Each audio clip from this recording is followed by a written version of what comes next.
নিজের বাড়ি মানে সারাদিন মজার মজার খাবার, ঘোরাঘুরি, সাথে নিজের শহরটাকে মন ভরে দেখা। আজ সারাদিন বরিশাল শহরের কোথায় কোথায় ঘুরলাম, কি কি খেলাম সেটা আপনাদের সাথে শেয়ার করব। আমার মা হলেন এমন একটা মানুষ, ঘুরতে গেলেও তার কাজ করতেই ভালো লাগে। এই হলেন আমার মাসিমণি, আমার মায়ের মেজো বোন। মজার মজার নাস্তা বানানো হচ্ছে সকালে, আর বাইরে পুরো মেঘলা আকাশ। ওইদিকে আপনাদেরকে বলতে বলতে দেখুন বৃষ্টিও শুরু হয়ে গেছে। আমাদের বাড়িটা এত বড়, পুরো বাড়িটা আমি নিজেই আসার পর থেকে এখনো ঘুরে দেখলাম না। যখন একটু আকাশ ফকফকে ছিল, আমার চিনুদা বের হয়েছিল বাইক নিয়ে, দেখুন পুরো ভিজে এসেছে। আমার মাসিমণির 4 ছেলে, চিন্ময় হলো আমার মাসিমণির দ্বিতীয় ছেলে। সকালের নাস্তায় ছিল ডিম পোচ, রুটি, ভাজি আর কলা। এই হলো আমার মাসিমণির ছোট ছেলে রাহুল। বাড়িতে আসলে আমার পুরোটা দিন ওর সাথেই কেটে যায়। সকালের খাবার দাবার শেষ করতে বেজে গেল 12:30। এরপর আমরা রেডি হয়ে বের হয়ে পড়লাম বরিশাল সরকারি মহিলা কলেজের উদ্দেশ্যে। আমার চিন্ময় দাদার ওয়াইফ অনার্সে ভর্তি হবে। এইদিকে ওদের কাজও হলো, সাথে আমার একটু ঘোরাও হয়ে গেল। আজকে যারা আমার ভিডিওটা দেখছেন, আমি জানি না তাদের কতটুকু ধারণা আছে বরিশাল সম্পর্কে, তবে বরিশালের আবহাওয়ায় ভীষণ শান্তি আছে। যদি বরিশাল থেকে কেউ আমার ভিডিওটা দেখে থাকেন, তাহলে অবশ্যই কমেন্টে জানাবেন কারা এই কলেজে পড়েছেন। তবে কলেজ প্রাঙ্গণের মধ্যেই এই সুন্দর লাল সিঁড়িটা দেখতে কিন্তু বেশ অ্যাস্থেটিক লাগছিল। মাঝখানে আমরা একটু ঝালমুড়িও খেয়েছি। এইবার ভর্তি সংলগ্ন সকল কাজ শেষ করার পর আমার চিনুদা বলল,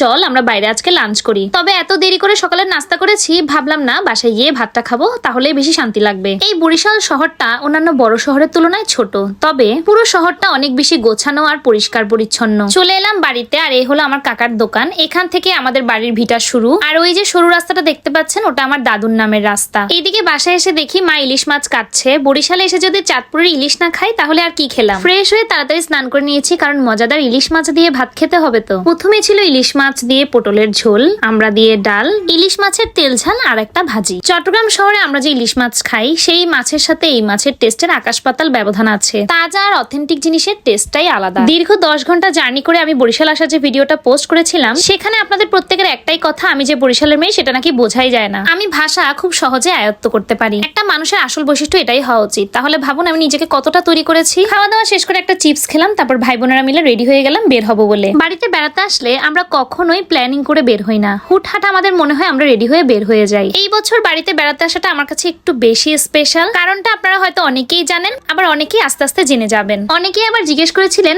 আমার বাড়ি বরিশালের কোথায়। মূলত আমার বাড়ি বরিশাল সদরেই মুসলিম গুরুস্থান রোড। বের হয়ে আমরা সোজা চলে যাচ্ছি বেরেস পার্ক। এরই মধ্যে ফোটা ফোটা বৃষ্টিও পড়া শুরু হয়েছে। বরিশাল বেড়াতে আসলে আমি প্রথমেই প্রত্যেকবার এই জায়গাটাতে আসি, তাও আবার রাতের বেলায়। মূলত বেরেস পার্ক হলো একটা পুরো মাঠকে ঘিরে, তার চারপাশে অনেকগুলো ছোট ছোট খাবারের দোকান আছে। তবে আজকে গিয়ে দেখলাম মাঠের চারপাশে ঘেরাও করা, কারণ এখানে বৃক্ষ মেলা হবে। আর বেরেস পার্ক আসলে এই ক্যাফেটার খাবার আমি কখনোই মিস করি না। প্রথমেই নিয়েছিলাম পটেটো ওয়েজেস, তার সাথে নিয়েছিলাম একটা মিট বক্স। পটেটো ওয়েজেস এর টেস্ট আমাদের চট্টগ্রামের মতনই একদম এভারেজ, তবে মিট বক্সটা আমার বেশি ভালো লেগেছে। আপনারা যারা বরিশালের আছেন এবং বেলেস পার্কে আসেন, তারা অবশ্যই এই দোকানের খাবার সবসময় খান। আর বরিশাল কেউ কখনো বেড়াতে আসলে অবশ্যই ফুডি এক্সপ্রেস থেকে এখানকার কোল্ড কফিটা মাস্ট ট্রাই করবেন। আমি কফি খেতে একদমই পছন্দ করতাম না, তবে আজকে থেকে 5 বছর আগে প্রথম বরিশালে এসে এই কোল্ড কফিটা খাওয়ার পর থেকে আমার কোল্ড কফি খাওয়ার প্রতি একটা ভালোবাসা তৈরি হয়। আর তখন থেকেই সময়ের সাথে সাথে কোল্ড কফি আমার ভীষণ পছন্দের একটা খাবার হয়ে উঠেছে। এখন এত কিছু খেতে খেতে দেখি মাঠের মাঝখানে মুড়ি মাখা বিক্রি করছিল, দেখে মনে চাইলো একটু খেয়ে দেখি। চারপাশে রাখা অনেক কিছু দিয়েই দেখলাম মুড়ি মাখাটা তৈরি করলো। 20 টাকায় এতগুলো মুড়ি মাখা দিয়েছে। তবে প্রথমবার খাওয়ার পর আমার একটুও ভালো লাগেনি। আমি বললাম